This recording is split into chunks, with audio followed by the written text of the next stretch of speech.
Hi, my name is Quaisgeki, and I am doing this presentation for my Bioethics class, or my Philosophy 244 class, on why transhumanism is good, actually. It's actually based off of my personal op-ed that I have written for this class, and I think we should get into it.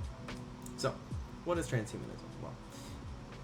Many people are going to think of Elon Musk stands, crypto bros, and Silicon Valley types when they think of transhumanism. Though there's the idea of these people being living in a fantasy and focused on an idealistic future rather than focusing on the problems that plague society in our modern era. But that's not really transhumanism. Those are just advocates for it. Transhumanism, in actuality, according to the Britannica, was first coined in 1957 in the article by the same name written by Julian Huxley.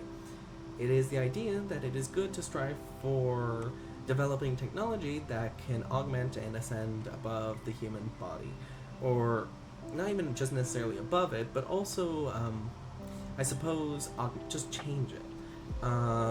Think of your sci-fi types, such as Darth Vader with his robotic body, RoboCop, Star Trek. You can see it everywhere in sci-fi media. Specifically, it's focused a lot on in franchises like Blade Runner, which I highly recommend, by the way. So, why do I think it's good? Well, I think transhumanism is bodily freedom. Here's my argument. Premise 1, freedom is good. Premise 2, the more freedom one has, the better. Premise 3, if the freedom does not harm others or limit their freedoms, then it is good. Premise 4, people want to engage with transhumanism. In conclusion, if people want to choose to engage with transhumanism, then it is a moral good. So, I think freedom is good. I think I like freedom, and like the argument says, I think the more of it there is, the better, as long as it doesn't harm other people, which transhumanism does not. It is about your body, ideally, and your body alone.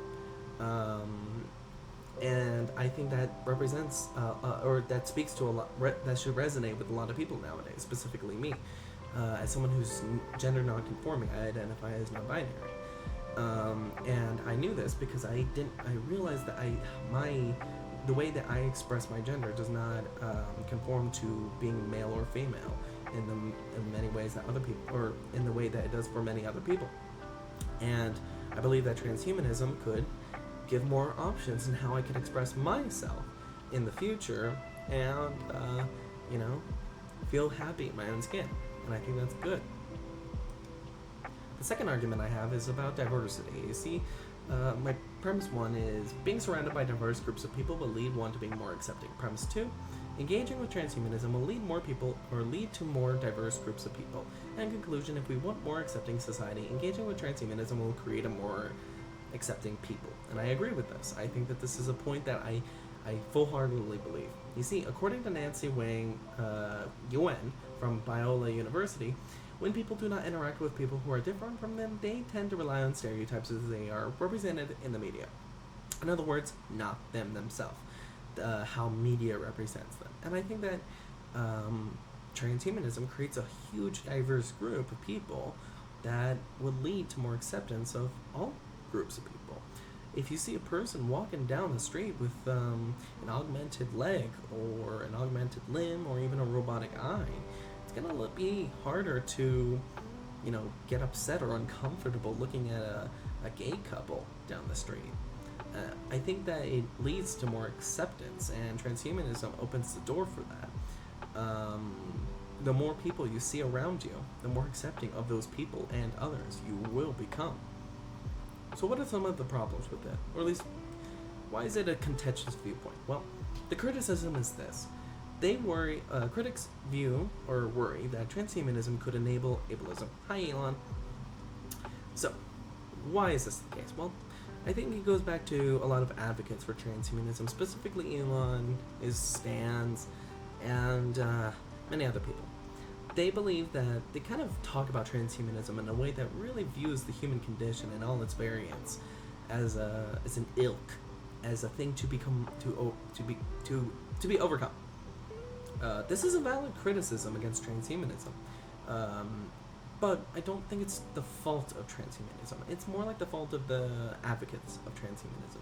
Transhumanism as an idea is pretty succinct. I hope I'm saying that right. And it is simple.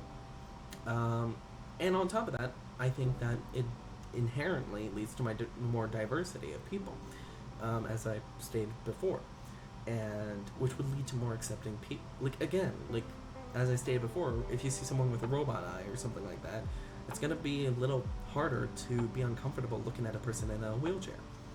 Um, and I think that that's just, I think that it's a good thing to be more accepting, and I think transhumanism does that. Instead of enabling ableism, it combats ableism. So yeah. Conclusion. Now I want to make it a quick disclaimer. I think transhumanism is a good thing, but only when the right people, have their hands on the steering wheel. I think that transhumanism, as an ideology, could very well be utilized poorly. The truth of the matter is that transhumanism, it's happening, whether we like it or not. We see AI developing rapidly in recent years. We see rapid technological developments that lead to like things that only sci-fi could dream of. And I think that we need the right people advocating for it, because if not, ideas of ableism will be ingrained in transhumanism, and it will take decades or even centuries to root it out and combat it. So what we can do about it? I think what we can do about it is advocate for it. It's good. It's bodily freedom incarnate. It could lead to it could be misdirected if we don't advocate for it properly. And that's why I think it's necessary to do so. Otherwise, I don't think that there's any other problems. I think that transhumanism is good, and I think it is necessary that we get on board, or else the people on this same hype train that we are on will derail it. And that's my presentation. Here are my sources, and thanks for listening. And I hope you guys have a good day. Bye.